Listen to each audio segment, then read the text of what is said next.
In a new interview with the New York Times, Republican vice presidential candidate J.D. Vance was asked directly if Donald Trump lost the 2020 election, just as he was in last week's debate. He was actually given 5 chances to answer that very straightforward question and, well, see for yourself.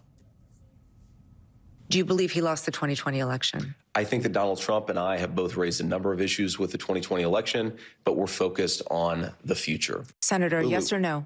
Okay. Did Donald Trump lose the 2020 election? Let me ask you a question. Is it okay that big technology companies censored the Hunter Biden laptop story? Senator Vance, I'm going to ask you again. Did Donald Trump lose the 2020 election? Did big technology companies censor a story? I'm going to ask you again. Did Donald Trump lose the 2020 election? And I've answered your question with another question. You answer my question and I'll answer yours. I have asked this question repeatedly. It is something that is very important for the American people to know. There is no proof, legal or otherwise, that Donald Trump did not lose the 2020 election. You're repeating a slogan rather than engaging with what I'm saying. I'm joined now by Rick Tyler, MSNBC political analyst, Republican strategist, and president of Foundry Road, and Valencia Johnson, former Biden-Harris 2020 senior advisor, founder of 1063 West Broad, and author of the upcoming book, Flip the Tables. So, Valencia, I'll start with you. He's a guy who is famously known in a very important book for flipping tables.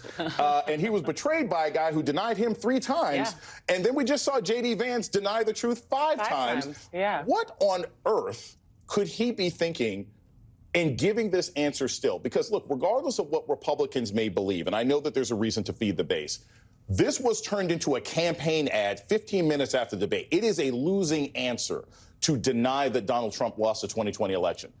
What the heck is J.D. Vance doing? Well, the funny thing is he's trying to not be the Judas for Donald Trump, but he's clearly continuing to have this non-answer and redirect because he wants to remain loyal to Donald Trump, because we know what happens when you're no longer loyal to Donald Trump. But you make a really good point that he did not answer a question about a truth, right? And this is actually an issue that, quite frankly, a lot of independents care about, and people who are tired of Donald Trump actually care about. That big lie is the reason we had an insurrection right across the street from here. That big lie caused a lot of this violent rhetoric and actual, like, intimidation of people who are working the polling locations, of people who are trying to get out the vote. So you have people really scared because folks are continuing to perpetuate this big lie that has been founded by several people, several states, several attorney generals. You have even Republicans that have said this is a lie. We have to move past this. And yet this is someone who cannot answer the question. Matter of fact, at this point, he should just say, you know what, Donald Trump did win the 2020 election, because he clearly doesn't want to say the fact that he did not win in 2020. Rick, when I look at this, I keep thinking, look, any campaign can be criticized, but one thing I've seen that is being very well done by the Harris-Walz campaign, they're great on rapid response, right? 15 minutes after that debate, when J.D. Vance gets a terrible answer, they got a commercial. 15 minutes after Donald Trump says America's going to turn into Detroit, they've got an ad that they're running in downtown Detroit saying, oh, yeah, well, et cetera, et cetera. Is the Trump campaign not recognizing that they're feeding the Harris opposition research? Do they not recognize that they're giving her rapid response team easy layups? Because it seems to me that with only 25 days left, you would start to tone down your rhetoric and not give them opportunities for easy shots. Of course they recognize it. These aren't stupid people, but they are serving someone who is a malignant narcissist. And there's no, if you disagree with Trump, think of all the years that Trump was given this information. Don't do that, don't say that, don't do this, don't do that. Those people are all gone. Right. So everybody's around Donald Trump is just a yes person, is just going to say yes, yes, yes, yes, yes. And J.D. Vance can't tell a simple truth because he's got to contort himself, as many Republicans do, over a simple answer. And the dangerous part is when you undermine, look, if they were cheating in the election, I would be the first to criticize it. Right. There's no question about that, because that is a fundamental undermining of our democratic system.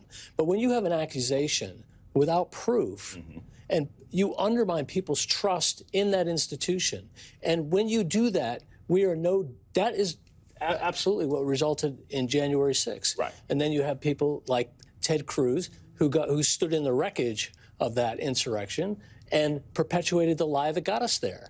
And the erosion, actually, that it does to American society in general, we see that with the hurricane response, right? If Absolutely. you can convince people that there's a vast intergalactic conspiracy to steal an election, then you can convince people. Yes, and it's so easy. Look at the massive area. By the way, those are red counties, and that's going to hurt Donald Trump. But look at the massive area. The government can't be everywhere, which is why the churches go down. But now you have white supremacists going down and making news, saying FEMA's not here, so we're helping out, and all they're there to do is post videos for recruitment. So, yeah, it's very easy to undermine institutions, and they do it with the Justice Department. Is the Justice Department perfect? No, it's made up of human beings. Can it be better and reformed? Absolutely. But when you undermine it, now you have a system where nobody trusts anything. No, the law doesn't matter. Well, in the piece that I'm glad you brought this up about the undermining our institutions, when we get through Donald Trump, and I pray and believe that we will hopefully get through him and we will have a Madam President and Kamala Harris. But even after Donald Trump is no longer part of American politics, this distrust of institutions is still going to be there. Yes. And that is the extremely scary thing, because then in emergency response situations, like in these hurricanes, you have people not actually engaging with the federal government to get the aid that they need, not believing that their members of Congress or that their governor is going to put partisan politics aside and actually do what is best for them. And that distrust of our institutions is actually dismantling our institutions. And that is the piece that, I don't really care for Liz Cheney. I don't really care for a lot of these Republicans that have come out for Kamala Harris, but I will give them the credit that they want to make sure the institutions still stand, because of this rhetoric that J.D. Vance is continuing to perpetuate is the reason that the American people, half of the electorate, is continuing to sow this discord that is extremely dangerous and going to get so many of us killed. There's a movie that is dropping today called The Apprentice, which is played, Donald Trump is played by Sebastian Stan, the Winter Soldier. I want to play a clip from this movie and get your all thoughts right after that. Yes, hello, Judy. This is Donald Trump. I'm very excited to talk to you. Be excited. Donald, now that the lawsuit is behind you, what do you want to do next? Well, I intend to acquire the Commodore, and I'm planning on making it the best and the finest building in the city, maybe the country, in the world. Judy, in the world, it's going to be the finest building in the world. It's going to be a spectacular hotel, absolutely spectacular, first class. We've got just a couple of seconds. Rick, what does this tell us about how easily a narcissist like Trump is manipulated? Pretty easily. I'm trying to remember the other character in the car. That's Roy Cohn. That's obviously Roy Cohn. Yes, Roy Cohn. Yes, he was the eldest boy on Succession. Yeah. Alencia, just this scene alone with this guy having to be coached and how to talk, what does that tell us about probably the Donald Trump that we're dealing with today, even though that was about 30 years ago? I mean, this is partly like art actually telling us what reality is, and we know how powerful pop culture is, and it is narrating to us who Donald Trump is. The reality is far more unbelievable than that's totally true, right? Exactly. Yeah. Right? We're like living never past those. That's actually a smarter conversation than most of the ones he had. That's right.